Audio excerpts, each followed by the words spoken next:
Salut, c'est les sondiers au Super Boost 2019. Je suis chez Native Instruments et on a des nouvelles de Massive X. David, est-ce que tu peux nous parler un petit peu de ce qui va se passer là dans une seconde là maintenant? Eh bien, dans une seconde, vous allez pouvoir avoir une petite interview de Jeff qui est avec nous, qui est le product owner de Massive X, donc qui a suivi tout le projet et qui va pouvoir donner des insights sur ce produit qui sortira le 27 juin, définitivement, officiellement. Juin. Hi, Jeff. Salut Jeff, merci d'être avec nous aujourd'hui, c'est un plaisir. On attend Massive X depuis quelques temps maintenant et ça a été annoncé avec Complete 12. Pourquoi ce retard sur la sortie? C'est quand même un gros projet et on voulait vraiment pas faire de compromis sur la qualité, donc ça prend juste un peu plus de temps que ce qui était prévu. Alors, les oscillateurs sont un nouveau développement vraiment important de l'instrument et on a passé beaucoup de temps sur la création des wavetables et sur le son des oscillateurs. Donc, par exemple, dans Massive 1, tu as genre 5 modes de wavetable. On a 10 modes dans Massive X et chacun de ces modes a des sous-modes. Donc, il y a beaucoup de variations, rien que dans les oscillateurs. Ils sont vraiment très beaux, même tout seuls. Et au niveau routage audio, tu peux même faire beaucoup de câblage.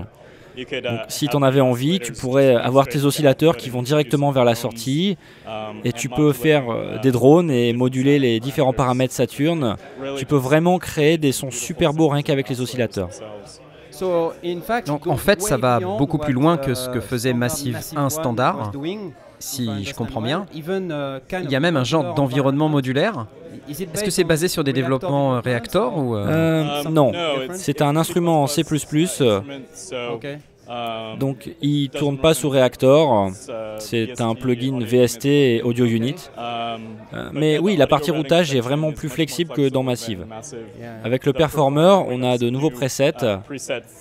On a quelque chose qu'on a appelé le Remote Octave. Donc tu as ton Performer.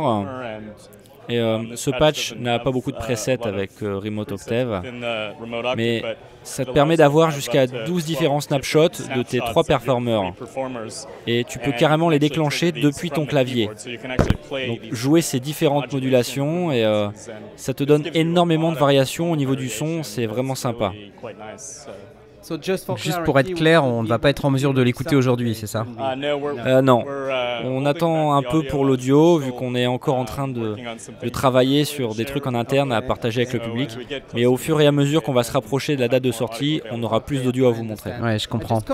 Si je reviens sur l'interface, tu sais, on est tous habitués à l'interface Massive 1 avec ses macros et tout ça.